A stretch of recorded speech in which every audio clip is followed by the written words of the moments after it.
familia, un abrazo, yo soy Boca Floja y esto es Friends and Family. Es una pequeña serie de conversaciones entre amigos, entre familia extendida.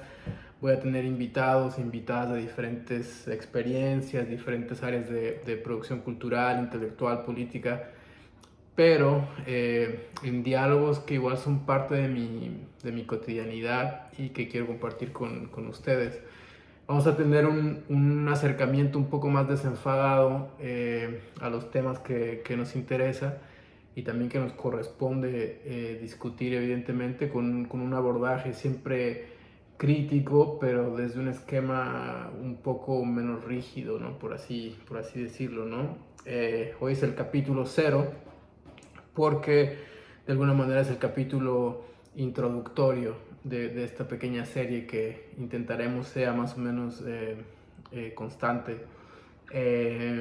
Y los invitados para esta primera ocasión van a ser ustedes, ¿no? Y quiero comentarles o empezar esta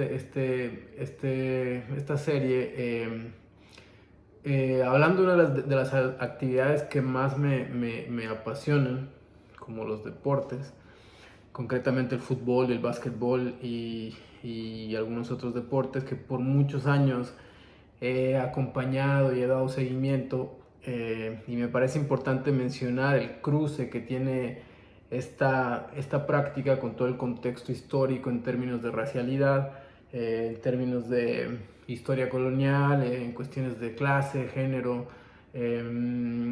teniendo a la subjetividad racializada como una especie de epicentro de todas estas experiencias que al final del día pueden convertirse en una práctica narrativa, tienen la posibilidad de convertirse en una práctica bien importante, ¿no? Y bueno, sobre todo recalcar que el deporte no puede entenderse como una entidad que está al margen del contexto histórico, político o del contexto cultural o ideológico, ¿no? Yo realmente no quiero hacer un análisis muy al estilo de la antropología social, ¿no? Que sabemos también pues carga con un chingo de preceptos coloniales, ¿no? Que de alguna manera se enamora del fútbol como un fenómeno social y le empieza a atribuir una serie de adeptos, ¿no? Que tiene que ver con esta especie de romantización del empobrecimiento, ¿no?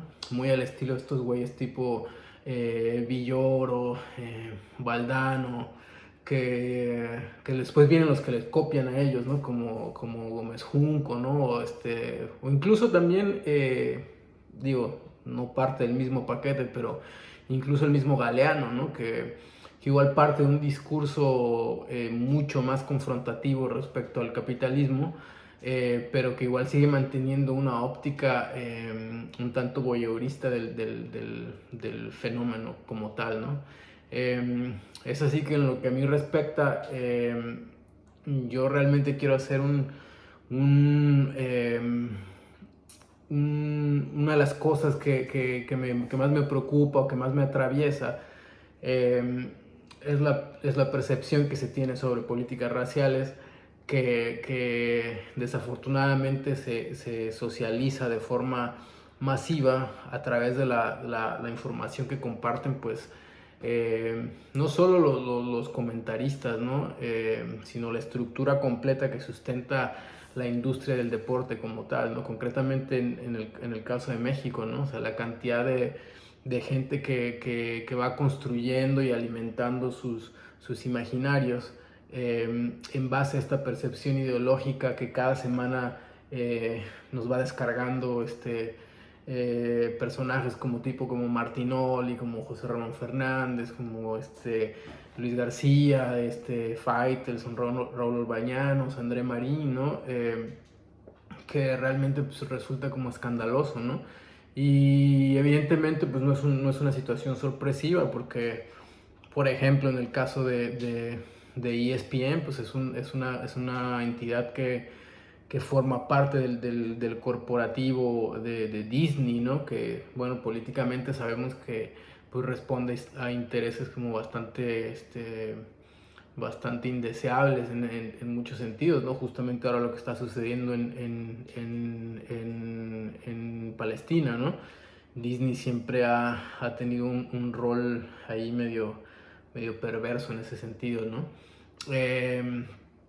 Y bueno, realmente lo menos importante de esta discusión es los personajes que están en pantalla como tal, ¿no? O sea, la relevancia que ellos tienen es totalmente subjetiva, ¿no? Este poder que pueden tener, creo que se resume al, a la capacidad de perpetuar ciertas narrativas que socialmente van adhiriéndose dentro de la conversación pública y van convirtiéndose como en statements, ¿no? A nivel social sobre muchos de los asuntos que ahí se van analizando, ¿no? O sea, se va normalizando toda una serie de preceptos, ¿no? Súper pendejos sobre, por ejemplo, así, ejemplos muy concretos, ¿no? Como los jugadores africanos, entre comillas, ¿no? Primero, asumiendo absurdamente que África es homogénea, ¿no? Es unidimensional, no es como un espacio completamente uniforme, ¿no? Hasta como un país a veces se entiende, ¿no? Donde en el momento de hacer este ejercicio descriptivo durante las narraciones, la única virtud que se destaca de los jugadores es la corpulencia y la velocidad, ¿no? Que al final del día es una forma de codificar un discurso animalizador como tal, ¿no? Tal cual, ¿no? Por otro lado tiene la descripción del fútbol europeo, ¿no? Como una práctica llena de más clase, ¿no? Con más aparente elegancia, entre comillas, ¿no? Es como básicamente como una figura asociativa, ¿no? De la blanquitud, ¿no? En donde realmente lo que se hace es generar polos opuestos, en donde por un lado los jugadores racializados fungen como entidades que proponen en base a su corporalidad y a la fuerza bruta prácticamente dentro de este imaginario súper racista, y por otro lado como los jugadores que tienen inteligencia deportiva, ¿no? Básicamente los jugadores blancos, ¿no? Es súper complicado y asqueroso como escuchar todo eso, ¿no? También está evidentemente el caso de que se vive con los países centroamericanos, ¿no? Cuando cada que hay alguna oportunidad donde estos personajes están haciendo una descripción sobre el deporte en estos países, siempre existe una especie de menosprecio, ¿no? Como se les describe como, entre comillas, primitivos, como salvajes, como jugadores demasiado violentos, ¿no? Es constante, ese es siempre como la forma de realizar su ejercicio descriptivo sobre los países centroamericanos, ¿no? Al menos desde el contexto de México, ¿no? Y aquí realmente no estamos hablando de situaciones que suceden únicamente como en la cancha de fútbol, ¿no? O sea, el juego como tal se convierte en un pretexto para alimentar toda esta serie de mitologías, ¿no? Ultra racistas, clasistas, que están encubiertas por una especie de analogía súper pendeja que traducen códigos futbolísticos, entre comillas, ¿no? Hay un caso muy concreto en México, ¿no? El caso de Adalid Maganda, el árbitro negro mexicano que se enfrentó a cualquier cantidad pues de tropelías y de abusos y de ofensas, ¿no? Cualquier cantidad de chingaderas que le hicieron dentro de la cancha, fuera de la cancha, ¿no? Que terminaron por correrlo de la liga, ¿no? Y el jefe pues, de la comisión de arbitrajes, este cabrón asquerosísimo de Arturo Bricio, que pues, es así como que poco menos que un nazi, el asqueroso ese, ¿no? Y él estaba argumentando que la razón por la cual no podía estar era por incapacidad dentro del contexto de su laboral del fútbol, ¿no? Lo cual pues era obvio que el asunto ahí era completamente diferente, ¿no? En ese contexto creo que un factor importante a resaltar es que la percepción del nacionalismo mexicano como tal, tenemos que entender y recordar que está fundada en base a políticas antinegras y antiindígenas, ¿no? Y es una práctica persuasiva y incesante, ¿no? O sea, tenemos también ahora mismo, por ejemplo, en el contexto del básquetbol, el caso de Juan Toscano Anderson, ¿no? Que por mucho es el basquetbolista mexicano con más condiciones atléticas, con más talento, potencial para destacar en la NBA que haya existido en la historia del básquetbol mexicano, ¿no? Ahora mismo está jugando con Warriors y está haciendo un trabajo muy bueno, ¿no? Y está mostrando condiciones que ningún otro jugador mexicano en la historia había estado siquiera cerca de mostrar, ¿no? Y pasa prácticamente desapercibido en el contexto de la cobertura mediática de México, ¿no? ¿Por qué? La respuesta es muy simple, porque Juan Toscano Anderson es un hombre negro, y en base a esa lógica absurda del nacionalismo mexicano, no es un verdadero mexicano, ¿no?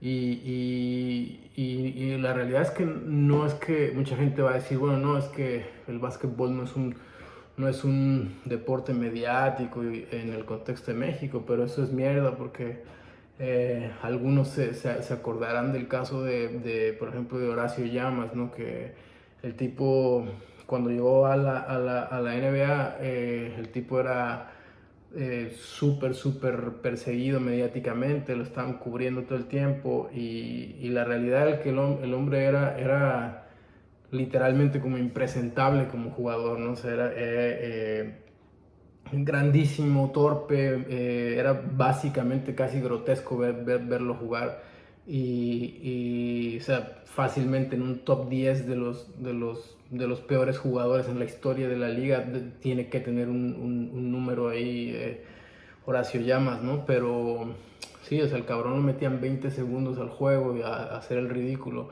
y la prensa estaba atrás de él, ¿no?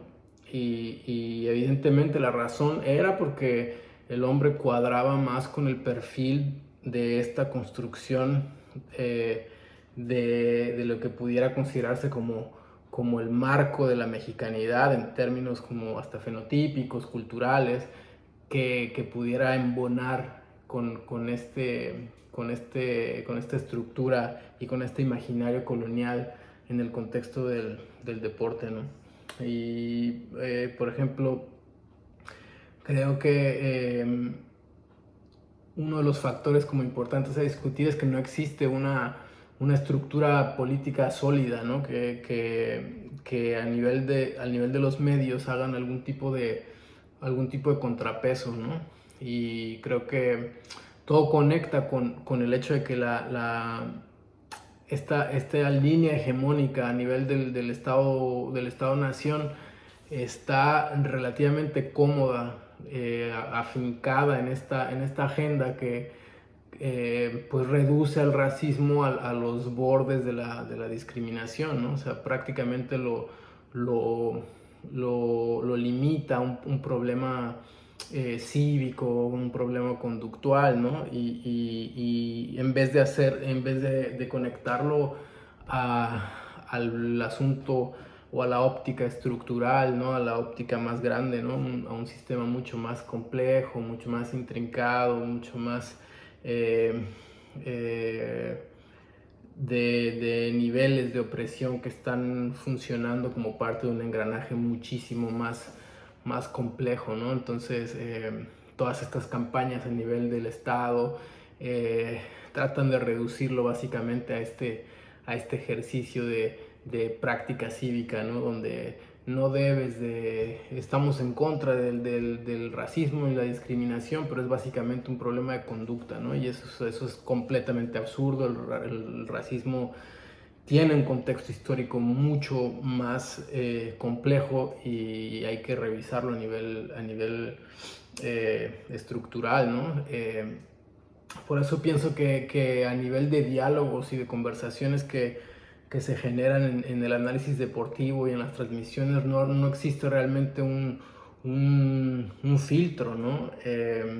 Y nos encontramos diariamente con una colección asquerosa como de alegorías racistas realmente indignantes que van instalándose en la vida social de las ciudades y se van instalando en la vida social de los países también, ¿no? Entonces, yo estoy seguro, estoy convencido que uno de los asuntos claves es la falta de organización política, la falta de politización y de organización del propio atleta, ¿no? Que igual entendemos, está trabajando en una estructura pues diseñada a modo para evitar este tipo de organización, de la creación de sindicatos, evitar todo tipo de cuestionamientos, y está pues como aunado también a este desinterés político de los propios jugadores que terminan al final del día por asumir esas condiciones y bajar la cara, ¿no? Entonces, de hecho, muchos equipos les tienen prohibido a sus jugadores hablar sobre ciertos temas, pero al mismo tiempo ellos siguen siendo partícipes de campañas partidistas, para candidatos de mierda y demás, ¿no? O sea, podemos recordar, por ejemplo, uno de los momentos más épicos, ¿no? Dentro de la época reciente en México, fue el día que Márquez peleó contra Pacquiao, ¿no? Después de noquear a Pacquiao, eso era como una euforia súper tremenda, era una pelea que no se había visto en mucho tiempo, con ese alcance de arrastre popular, ¿no? Y la primero que hizo Márquez cuando le pasan el micrófono en la entrevista después de ganar la pelea fue enviar un agradecimiento y un saludo a Peña Nieto, ¿no?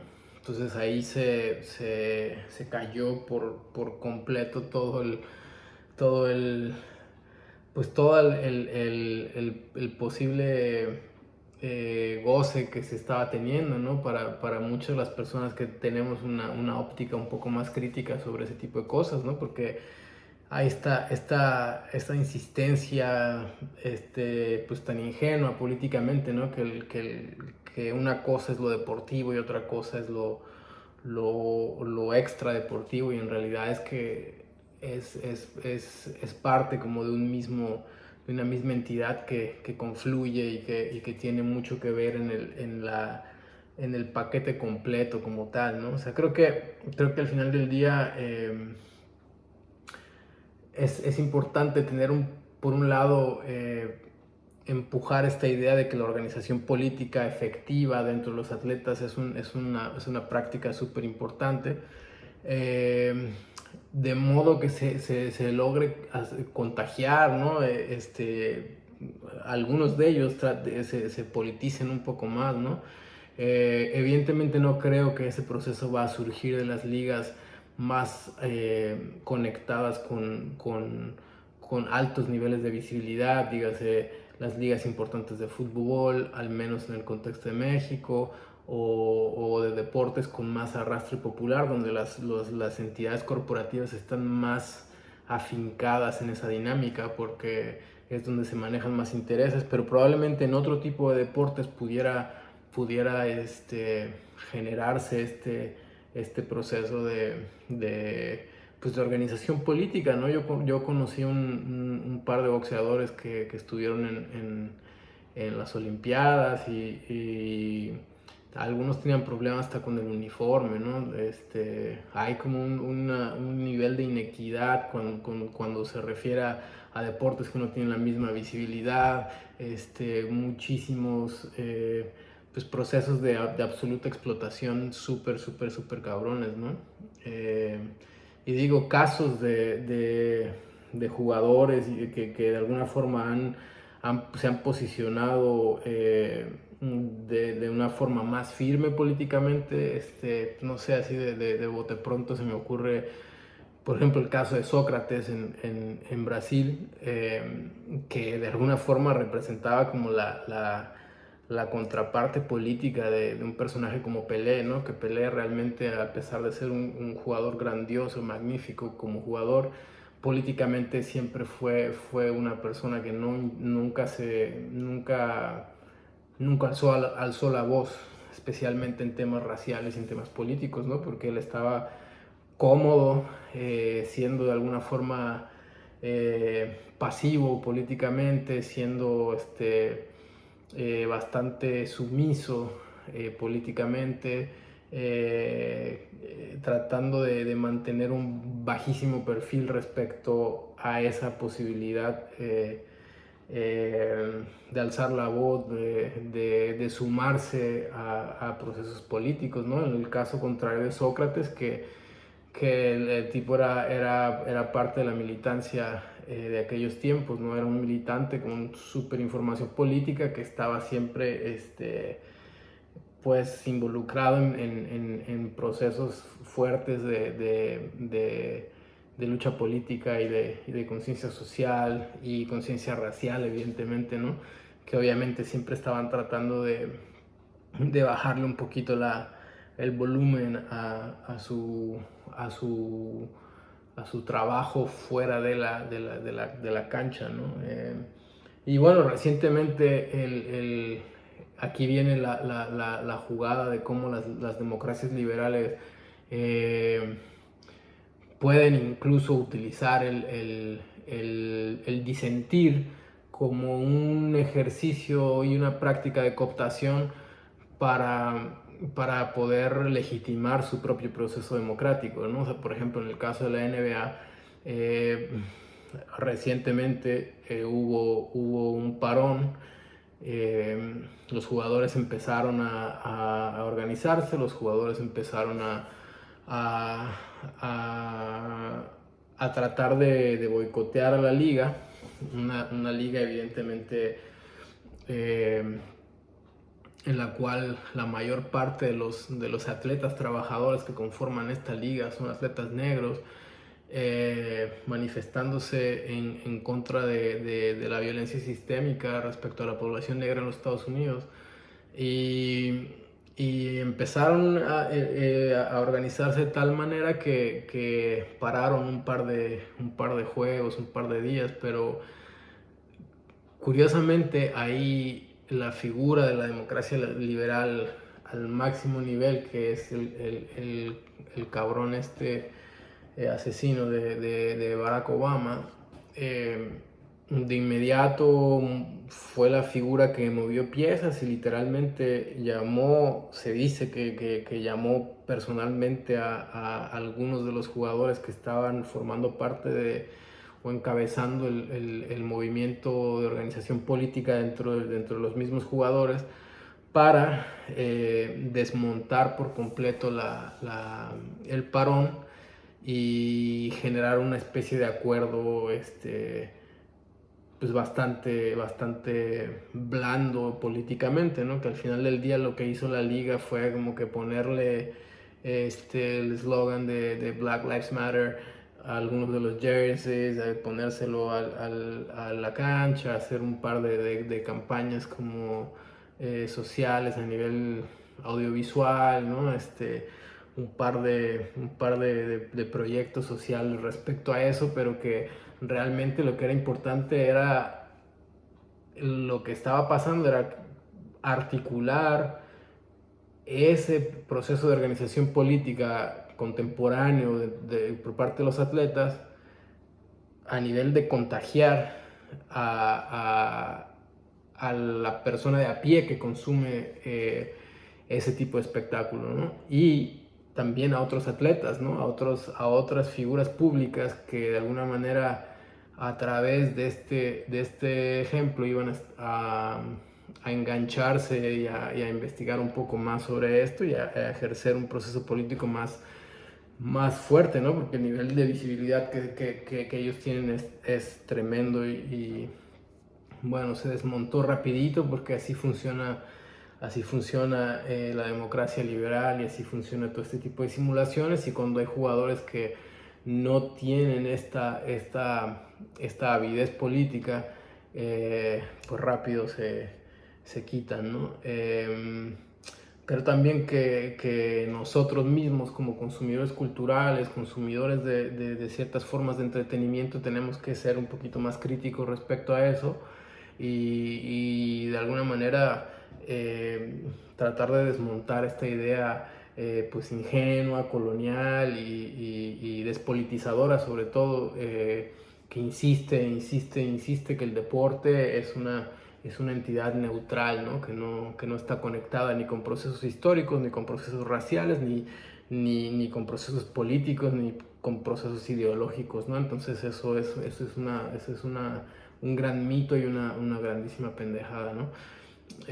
Así que, bueno, esta es la introducción. Los capítulos que siguen vamos a tener invitados y vamos a estar dialogando de una forma mucho más desenfadada sobre diferentes temas que cruzan con este tipo de diálogos y de conversación. Entonces nos vamos a estar viendo. Les invito, les recuerdo que pueden checar mi música en todas las plataformas digitales, me pueden seguir buscar los perfiles verificados en las redes sociales, Boca Floja, una sola palabra, y busquen el perfil verificado y por ahí me van a encontrar. Y nada, un abrazo bien grande, saludos y fuerza a todo el mundo que nos está checando. Esto lo vamos a poner en los diferentes espacios y nos vemos bien pronto. Yo soy Boca Floja y esto es Friends and Family. Un abrazo, saludos.